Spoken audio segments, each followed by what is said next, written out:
सुबह हो जाती है और तूफान थम जाता है, लेकिन बोट के अंदर पानी भर चुका है जिसे पाई बाल्टी से निकाल के बाहर फेंकता है। और जब वो पानी फेंक रहा होता है तभी वहां से एक हाइना आता है जो अंदर छुपा होता है। दरअसल वहां पर एक टेंट टाइप का होता है जिससे आधी से थोड़ी सी कम बोट कवर्ड होती है और उसी के अंदर वो हाइना छुपा होता है। पाई हाइना को देखकर बोलता है कि शायद अभी नींद की दवा का असर खत्म नहीं हुआ, क्योंकि जब ये सारे जानवरों को समंदर के सफर में ले जाते हैं तो सबको नींद की दवाई दे देते हैं, क्योंकि जानवरों की समंदर में तबियत खराब हो जाती है। धीरे धीरे हाइना एक्टिव होता है और पाई पे अटैक करने की कोशिश करता है, लेकिन पाई ऊपर चला जाता है जहां पर वो टेंट होता है और हाइना वहां पर नहीं आ पाता। और उसके पास एक डंडा भी होता है जिससे वो हाइना को पीछे कर रहा होता है। तभी पाई देखता है कि समंदर में एक चिंपैंजी केलों के गट्ठे के ऊपर बैठा होता है और वो बहता हुआ जा रहा होता है। पाई उसे जोर से आवाज लगाता है और उसे अपनी बोट पे बुला लेता है। और अब बोट पे ये चार लोग हैं, पाई, जिब्रा, हाइना और चिंपैंजी। बोट में पाई के लिए और चिंपैंजी के लिए खाना है, लेकिन हाइना के लिए नहीं, क्योंकि वो शिकारी है और वो रात को जिब्रा को मार देता है। पाई को भी ये डर होता है कि कहीं रात को सोते हुए हाइना उसे मार ना दे, इसीलिए बोट से एक डंडा निकला होता है जिसमें एक ट्यूब होती है और उसी के सहारे वो बोट से बाहर लटक के रहता है। अगले दिन सुबह पाई बोट में कुछ सामान से तैरने वाला एक प्लेटफॉर्म बनाता है ताकि उसे समंदर में फेंक दे और वो वहां जाकर बैठ जाए ताकि वो इन जानवरों से बचा रहे। जिब्रा को तो हाइना पहले ही मार चुका है और अब बोट पे ये तीन है, चिंपैंजी,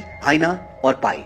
पाई जब वो प्लेटफॉर्म बना लेता है तभी वो हाइना बाहर निकल जाता है और चिंपैंजी और हाइना की लड़ाई होती है। चिंपैंजी हाइना को एक लपाड़ा मारता है और नीचे गिरता है धड़ाक से, और ये देखकर पाई बहुत खुश होता है। तभी हाइना दोबारा से चिंपैंजी पे अटैक करता है और वो उसे मार देता है। हालांकि पाई उसे बचाने की कोशिश भी करता है, लेकिन वो उसे बचा नहीं पाता। पर अब पाई को बहुत गुस्सा आ जाता है, चाकू निकालता है और हाइना को बोलता है कि चलो आओ आओ। और तभी वहां से रिचर्ड पाकर निकल कर आता है और वो हाइना को मार देता है। दरअसल रिचर्ड पाकर भी नीचे छुपा होता है और इसके बाद वो पाई पर भी अटैक करने की कोशिश करता है, लेकिन पाई ने जो प्लेटफॉर्म बनाया होता है वो उसे समंदर में फेंक देता है और उस पर जाकर बैठ जाता है और उस प्लेटफॉर्म को बोट से रस्सी से बांध देता है ताकि वो उससे दूर न जा। रात भर पाई उसी प्लेटफॉर्म पे रहता है। अब वो बोट पर नहीं जा सकता, क्योंकि अगर वो बोट पर गया तो रिचर्ड पाकर उसे मार देगा। लेकिन जब उसे भूख लगती है तो उसे बोट पर जाना पड़ता है, पर वो बोट के ऊपर नहीं जाता बल्कि नीचे खड़ा होकर खाने का सामान निकाल रहा होता है। और तभी रिचर्ड पाकर उस पर अटैक करता है और इसके बाद वो अपने प्लेटफॉर्म को दोबारा से बोट से दूर कर लेता है। इसी के साथ ये भी दिखाते हैं कि सेफ्टी बोट में खाने के साथ एक मैनुअल, एक बुकलेट भी होती है जिसमें ये लिखा होता है कि अगर आप समंदर में फंस जाएं तो आपको क्या क्या करना चाहिए होता है। उसमें एक मैप भी होता है, लेकिन पाई को मैप देखना नहीं आता और पाई वो सब कुछ करता है जो उस बुकलेट में लिखा होता है। पाई ईश्वर से ये भी बोलता है कि तुमने मुझे बनाया है, तुम ही मेरा सब कुछ हो और अब तुम ही मुझे रास्ता भी दिखाओगे। पाई जानता है कि समंदर का सफर अब बहुत लंबा होने वाला है और जो प्लेटफॉर्म पाई ने अपने लिए बनाया है उस पर बहुत लंबे समय तक नहीं रहा जा सकता। इसीलिए वो तय करता है कि वो रिचर्ड पाकर को ट्रेनिंग देगा ताकि उसे अपने हिसाब से कंट्रोल कर सके, लेकिन उसकी ये कोशिश नाकामयाब रहती है। और यहाँ पर अब सबसे बड़ी प्रॉब्लम यह है कि वहां पर खाने के लिए कुछ भी नहीं है, क्योंकि रिचर्ड पाकर जिब्रा को और हाइना दोनों को खा चुका है। और सबसे बड़ी समस्या ये होती है कि रिचर्ड पाकर के पास पीने के लिए पानी नहीं होता। अब पाई उसकी मदद करता है, पाई उसे पानी पिलाता है और पाई सीटी के जरिए उसके साथ कम्युनिकेट करने की कोशिश करता है, यानी कि उसे अपने थॉट्स समझाने की कोशिश करता है। लेकिन रिचर्ड पाकर का रवैया अभी भी पाई की तरफ बहुत एग्रेसिव होता है। पाई मछली पकड़ने की कोशिश कर रहा होता है क्योंकि वो जानता है कि अगर रिचर्ड पाकर की भूख आउट ऑफ कंट्रोल हो गई तो वो पानी में कूदकर उसे मार सकता है। पाई मछली पकड़ने की बहुत कोशिश करता है, लेकिन उसे कामयाबी नहीं मिलती और इसके बाद होता भी वही है जो पाई ने सोचा होता है। रिचर्ड पाकर समंदर में कूद जाता है, लेकिन वो मछली नहीं पकड़ पाता और तब वो पाई की तरफ बढ़ता है और पाई जल्दी से रस्सी खींचकर बोट के ऊपर चला जाता है। और अब रिचर्ड पाकर नीचे है और पाई बोट के ऊपर, और रिचर्ड पाकर बहुत कोशिश करता है कि वो बोट के ऊपर आ जाए, लेकिन बोट ऊंची होती है और इसलिए वो ऊपर आ नहीं पा रहा होता। और पाई उस प्लेटफॉर्म को भी बोट पर ऊपर खींच लेता है जो उसने अपने लिए बनाया था, जिस पर वो बैठा रहता था, और वो कुल्हाड़ी निकालता है और अब वो शेर को यानी कि रिचर्ड पाकर को मारने वाला होता है कि वो रुक जाता है। पाई बोलता है कि मैं क्या कर रहा हूं। उसके बाद वो अपना प्लेटफॉर्म दोबारा समंदर में डाल देता है और एक फट्टा बोट से लटका देता है, जिसका सहारा लेकर रिचर्ड पाकर बोट में दोबारा वापस आ जाता है और पाई दोबारा से अपनी उसी जगह पर चला जाता है। अब पाई रिचर्ड पाकर को बोट पे तो ले आता है, लेकिन भूख का क्या, वो अभी भी भूखा है। पाई तो बिस्किट खा लेता है, लेकिन रिचर्ड पाकर के लिए कुछ भी नहीं है। तब पाई एक मछली पकड़ता है जो काफी बड़ी होती है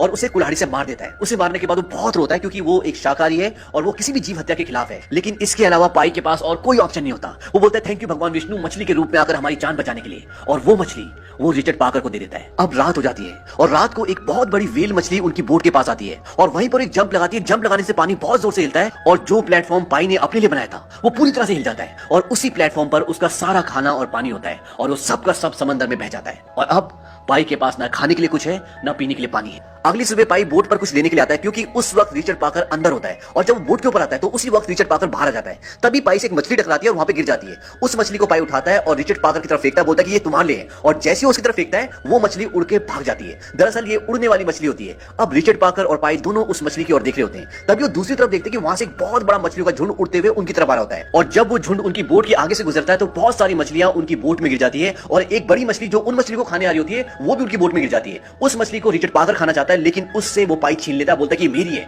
और रिचर्ड पाकर उस मछली को छोड़ देता है। हालांकि पाई शाकाहारी है, लेकिन उसके पास खाने के लिए कुछ भी नहीं है, इसीलिए वो मछली खाना शुरू कर देता है। और इसी के साथ साथ पाई अब रिचर्ड पाकर को ट्रेन करने की कोशिश करता है, उसे अपने कंट्रोल में लाने की कोशिश करता है, और इस बार पाई को काफी हद तक कामयाबी मिल जाती है। लेकिन अभी भी पाई बोट के ऊपर नहीं रह सकता, क्योंकि जानवर का कोई भरोसा नहीं, वो कब हमला कर दे ये नहीं कहा जा सकता। अब इसी तरह से इन दोनों का सफर चल रहा होता है, और एक रात को बहुत जोर से तूफान आता है, और उस तूफान में इन दोनों की हालत खराब हो जाती है। इसी के साथ साथ पाई का प्लेटफॉर्म भी पानी में बह जाता है, जो उसने अपने लिए बनाया था, और अब पाई के पास अलग से रहने के लिए कुछ भी नहीं है, और इसके आगे इन दोनों को बोट पर एक साथ ही रहना पड़ेगा।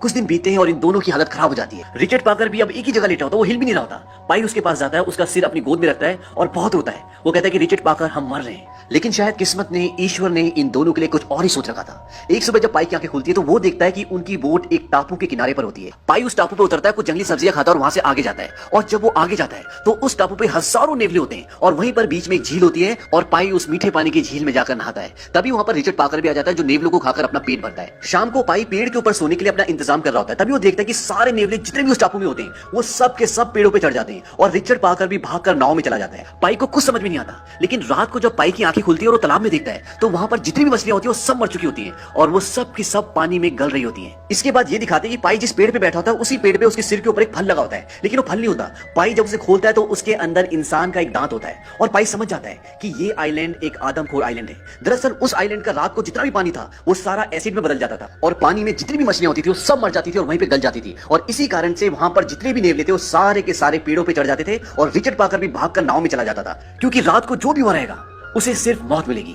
दरअसल वो एक आदमखोर आइलैंड था, जो कि पशु पक्षी आदमी किसी को भी मार सकता था। अगले दिन पाई बहुत सारी सब्जियां खाता है, और अपने लिए बोट में बहुत सारी सब्जियां, पानी और रिचर्ड पाकर के लिए बहुत सारे नेवले रख लेता है, क्योंकि अब उन्हें यहाँ से आगे का सफर तय करना है। पाई पूरी तैयारी करने के बाद सीटी बजाता है और जोर से रिचर्ड पाकर को आवाज लगाता है, और रिचर्ड पाकर भी भागकर बोट पे चढ़ जाता है। अगर वो रिचर्ड पाकर को इस आइलैंड पे छोड़ता तो वो मर जाता, इसीलिए वो उसे अपने साथ ले जाता है। इससे आगे वो बहुत लंबा सफर तय करते हैं, और फाइनली वो मैक्सिको के बीच पर पहुंच जाते हैं, और वहां पर रिचर्ड पाकर उतरता है और जंगल की तरफ जाता है। पाई भी थककर वहीं किनारे पे पड़ा होता है, और पाई सोचता है कि रिचर्ड पाकर उसे पीछे मुड़ के जरूर देखेगा, लेकिन वो उसे पीछे मुड़कर नहीं देखता, और वो जंगल में चला जाता है। इस बात से पाई को बहुत दुख होता है, बच्चों की तरह रोता है। तभी वहां पर कुछ लोग आ जाते हैं और वो पाई को उठाकर अपने साथ ले जाते हैं। अब कहानी घूमकर फ्लैशबैक से प्रेजेंट में आ जाती है, जहां पर इरफान खान यानी कि जो पाई बड़ा हो चुका है वो उस राइटर को ये पूरी कहानी सुना रहा है। इरफान खान बोलता है कि ईश्वर हमेशा मेरे साथ था। अगर मैं उस फ्लोटिंग आइलैंड पे नहीं पहुंचता तो मैं मर जाता, और अगर मुझे वो दांत नहीं दिखता तो शायद मैं उसी आइलैंड में हमेशा के लिए रुक जाता और वहीं खो जाता। लेकिन ईश्वर हमेशा हर कदम पे मेरे साथ था। पहले उसने मुझे उस आइलैंड पे आराम दिया, और उसके बाद उसने मुझे अपना सफर तय करने का, आगे जारी रखने का संकेत दिया। इरफान खान बोलता है कि अगर रिचर्ड पाकर नहीं होता तो शायद मैं जिंदा नहीं रहता। उसने मुझे जिंदा रहने की एक वजह दी, लेकिन सबसे ज्यादा दुख तब होता है जब आप किसी को अलविदा ना कह पाओ। वो कहता है कि मेरे पिता ने जो कुछ मुझे सिखाया उसी की वजह से मैं जिंदा रह पाया। काश मैं उन्हें थैंक यू कह पाता, काश मैं रिचर्ड पाकर को यह कह पाता कि अब सब ठीक है, ईश्वर हमारे साथ है, मेरी जान बचाने के लिए शुक्रिया। अब राइटर बोलता है कि मुझे कई चीजों पे तो यकीन ही नहीं होता। इरफान खान बोलता है कि उस जहाज में अकेला केवल मैं ही बचा था, इसीलिए जापानीज शिपिंग कंपनी ने 2 लोगों को मेरे पास भेजा, क्योंकि वो इंश्योरेंस वालों को कुछ रिपोर्ट देना चाहते थे। और जब मैंने उन्हें पूरी ये कहानी सुनाई तो उनको इस कहानी पे यकीन ही नहीं हुआ। उन्होंने कहा कि हमें कुछ ऐसा बताओ जिसपे हम यकीन कर सके, लोग यकीन कर सकें। और उसके बाद मैंने उन्हें एक मनगढ़ंत कहानी सुना दी, और उस कहानी की कॉपी अभी भी मेरे पास है, और वो कॉपी वो उस राइटर को देता है। इसके बाद इरफान खान उससे पूछता है कि तुम्हें कौन सी कहानी अच्छी लगी। वो बोलता है कि पहली वाली, जिसमें शेर है। इरफान खान बोलता है थैंक यू। वो बोलता है क्या आप मुझे इस कहानी को लिखने देंगे। इरफान खान बोलता है क्यों नहीं, मामा जी ने इसीलिए तो आपको यहाँ भेजा है। इसके बाद इरफान खान की फैमिली आ जाती है और वो उसे अपनी फैमिली से मिलवाता है। इरफान खान की शादी हो चुकी है, उसका एक बेटा एक बेटी है, और अब वो अपनी जिंदगी में खुश है। हालांकि इरफान खान ने अपनी पूरी फैमिली को उस दुर्घटना में खो दिया था, लेकिन जिंदगी चलते रहने का नाम है। और इसी के साथ ये फिल्म खत्म